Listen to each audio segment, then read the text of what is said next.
ఆంధ్రప్రదేశ్లో కూటమి సర్కార్ కొలువు తీరి ఇంకా నిండా ఏడాది కూడా కాకముందే ఎన్నో వివాదాలు చుట్టుముడుతున్నాయి. వైసీపీ హయాంలో సాగిన అక్రమాల విషయంలోనే సరిగా చర్యలు తీసుకోవడం లేదనే విమర్శలు కూడా కూటమి ప్రభుత్వంపై ఎప్పటి నుంచో ఉన్నాయి. తాజాగా ఆంధ్రప్రదేశ్ కేబినెట్ తీసుకున్న ఒక నిర్ణయము ఏపీ రాజకీయాల్లో పెద్ద దుమారమే రేపుతుందని చెప్పొచ్చు. దీంతో ముఖ్యమంత్రి చంద్రబాబు నాయుడు, ఐటీ శాఖ మంత్రి నారా లోకేష్ కూడా చిక్కుట్లో పడినట్లయిందనే చర్చ సాగుతోంది. ముఖ్యంగా వైజాగ్లో ఉర్సా క్లస్టర్స్కు కేటాయించిన 60 ఎకరాల భూమి విషయంలోనే రాజకీయ రగడ కొనసాగుతోంది. ఈ వ్యవహారం ఒక్క ఆంధ్రప్రదేశ్లోనే కాకుండా జాతీయ స్థాయిలో కూడా తీవ్ర చర్చనీయాంశమైంది. ఆంధ్రప్రదేశ్ ప్రభుత్వం దేశంలోనే నెంబర్ 1 దిగ్గజ ఐటీ కంపెనీగా ఉన్న టీసీఎస్కు ఎకరా 5 పైసల లోపు కంటే తక్కువ ధరకే మొత్తం 21 ఎకరాలను 99 పైసలకే కేటాయిస్తూ నిర్ణయం తీసుకోవడంతోనే ఈ వ్యవహారం పెద్ద చర్చనీయాంశంగా మారింది. ఆంధ్రప్రదేశ్ ప్రభుత్వం ప్రస్తుతం తీవ్ర అప్పుల్లో ఉంది. అప్పు చేస్తే తప్ప నెల గడవని పరిస్థితి. అయినా సరే ఏపీ సర్కార్ తమదేదో క్యాష్ రిచ్ స్టేట్ లాగా టీసీఎస్ ఏమాత్రం అడగకపోయినా కూడా 99 పైసలకే 20 ఎకరాలు టీసీఎస్కు కేటాయిస్తూ నిర్ణయం తీసుకుంది. ఇదే టీసీఎస్ కంపెనీ 2025 మార్చితో ముగిసిన ఆర్థిక సంవత్సరానికి 48,553 కోట్ల రూపాయల నికర లాభాన్ని సాధించింది. టీసీఎస్ అడగకపోయినా కూడా తాము రాష్ట్రానికి టీసీఎస్ లాంటి ప్రతిష్టాత్మక సంస్థను తీసుకొచ్చామని చెప్పుకోవడం కోసమే నారా లోకేష్, చంద్రబాబు నాయుడు ఈ తరహా ప్రయత్నాలు చేశారనే విమర్శలు లేకపోలేదు. టీసీఎస్ కేటాయించిన భూమి వాస్తవ ధర 100 కోట్ల రూపాయల్లో ఉంటుంది. పైగా ఈ సంస్థ వెంటనే 2 ఏళ్లలో ప్రాజెక్ట్ ఏమీ పూర్తి చేయబోవడం లేదు. దగ్గర 5 నుంచి 6 సంవత్సరాల వ్యవధిలో తమ క్యాంపస్ పూర్తవుతుందని టీసీఎస్ స్పష్టంగా చెబుతోంది.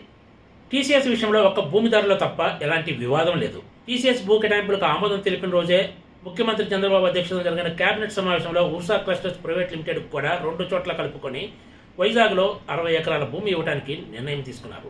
కేవలం 2 నెలల ముందు భారత్లో నమోదైన ఈ కంపెనీకి, పైగా దీనికి పెద్దగా ట్రాక్ రికార్డు కూడా ఏమీ లేకుండా ఇంత విలువైన భూమి ఇవ్వటం ఏమిటన్నదే ఇప్పుడు మీడియాలో ప్రధానంగా ఎదురవుతున్న ప్రశ్న. ఎలాంటి ట్రాక్ రికార్డు లేని కంపెనీకి వేల కోట్ల రూపాయలు విలువ చేసే భూమిని కేటాయించడంతో పెద్ద ఎత్తున విమర్శలు వస్తుండటంతో అటు ప్రభుత్వము, ఇటు అధికార తెలుగుదేశం పార్టీ ఇరకాటంలో పడినట్లయింది. మొత్తం వ్యవహారంతో టీసీఎస్ రాకతో వచ్చిన క్రెడిట్ కాస్త ఉర్సా క్లస్టర్స్ వ్యవహారంతో ఉఫ్ అన్నట్లయిందని ఒక సీనియర్ ఐఏఎస్ అధికారి వ్యాఖ్యానించారు. ఇది ఖచ్చితంగా ముఖ్యమంత్రి చంద్రబాబు, ఐటీ శాఖ మంత్రి నారా లోకేష్ను ఇరకాటంలో పడేసే అంశమే అని ఆయన అభిప్రాయపడ్డారు. గత కొన్ని రోజులుగా ఈ అంశంపై వివాదం సాగుతున్న వేళ టీడీపీ ఫేస్బుక్ వేదికగా ఈ అంశంపై స్పందించింది. నిబంధనల ప్రకారమే ఉర్సా క్లస్టర్స్కు వైజాగ్లో భూ కేటాయింపులు జరిపినట్లు సమర్థించుకునే ప్రయత్నం చేసింది. 5,728 కోట్ల రూపాయల పెట్టుబడితోటి ఈ కంపెనీ 2,500 మందికి ఉపాధి కల్పించబోతుందని, 2 ఏళ్లలో ప్రాజెక్టు పూర్తి చేయాలనే నిబంధన ఉందని, అలా కాకపోతే ఈ భూమిని వెనక్కి తీసుకుంటామంటూ చెప్పుకొచ్చింది. టీడీపీ ఎన్ని వివరణలు ఇచ్చినా కూడా ఉర్సా క్లస్టర్స్ వ్యవహారంలో ప్రభుత్వానికి జరగాల్సిన డ్యామేజ్ జరిగిపోయిందనేది ఎక్కువ మంది అభిప్రాయం. అదే వైజాగ్లో లూలు మాల్కు కూడా వేల కోట్ల రూపాయలు విలువ చేసే భూములు కేటాయించారు. దీనిపై కూడా పెద్ద ఎత్తున విమర్శలు వెల్లువెత్తాయి.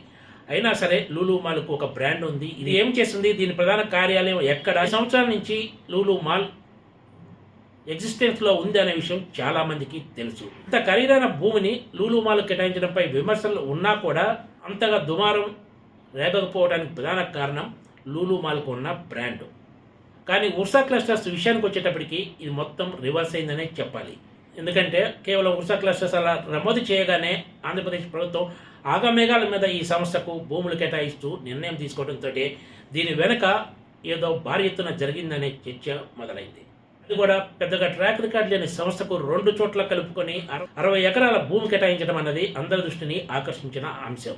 అందుకే ఇప్పుడు ఇది అంత పెద్ద వివాదంగా మారిందని చెప్పొచ్చు.